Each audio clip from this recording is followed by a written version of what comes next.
Good morning. It is what time? 6:53 a.m. on Wednesday, November 8th, 2017. I'm Christiana Ellis and I just got up. This is 5 more minutes. A semi-known hazard of this time of year where I tend to get congestion, so sometimes I take Mucinex to help try to shake off the congestion and keep it from becoming something like bronchitis or sinusitis.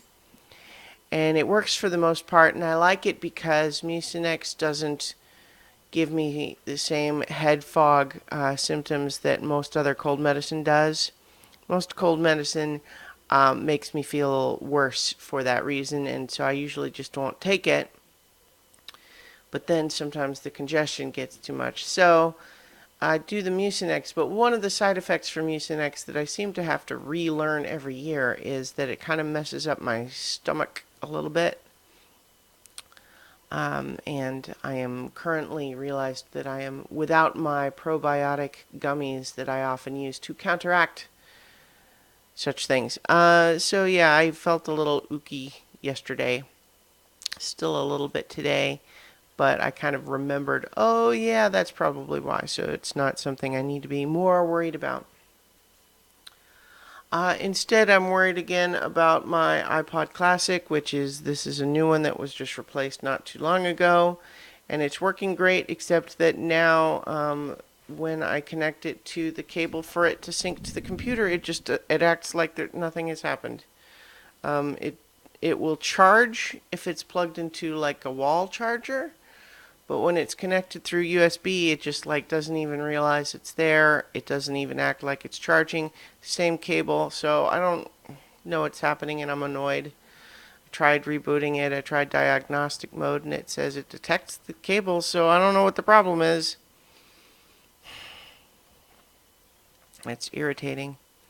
I mean, as it is, I suppose in the grand scheme of things, it is presently still functioning with all the stuff that's on it, and it can charge, and so it has most of my music on it. So it could be worse, except that that leaves the whole situation in kind of this really awkward scenario where it doesn't do everything I want, like being able to sync new podcasts onto it.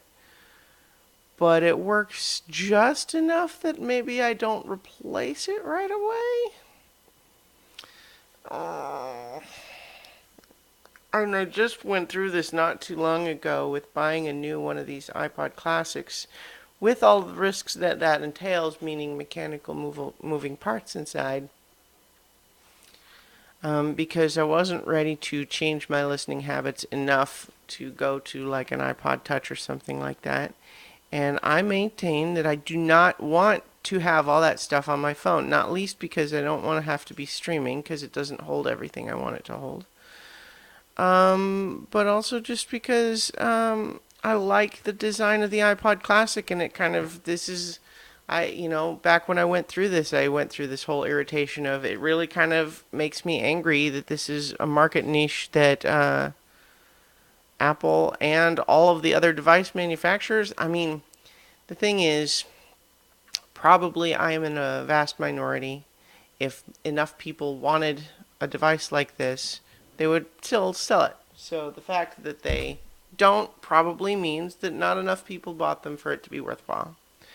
But that makes me mad because it's by far the best as far as I'm concerned, and so for it to fade out of the marketplace makes me sad, and I don't like change.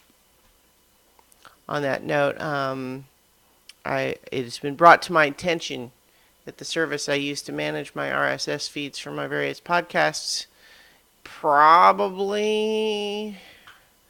should change it because it's kind of a ghost town technology product at the moment, meaning nobody's maintaining it. It's working fine for now, but it might stop suddenly and nobody cares. I don't like change. I don't like some change. Obviously, everyone, I suppose, has the changes they like and that they want, and the ones that they don't. Um,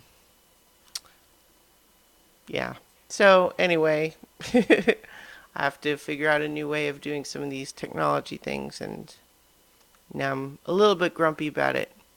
Probably enhanced because my stomach feels a little bit ooky. But I'll be alright. I'll be right. I'll talk to you tomorrow for 5 more minutes.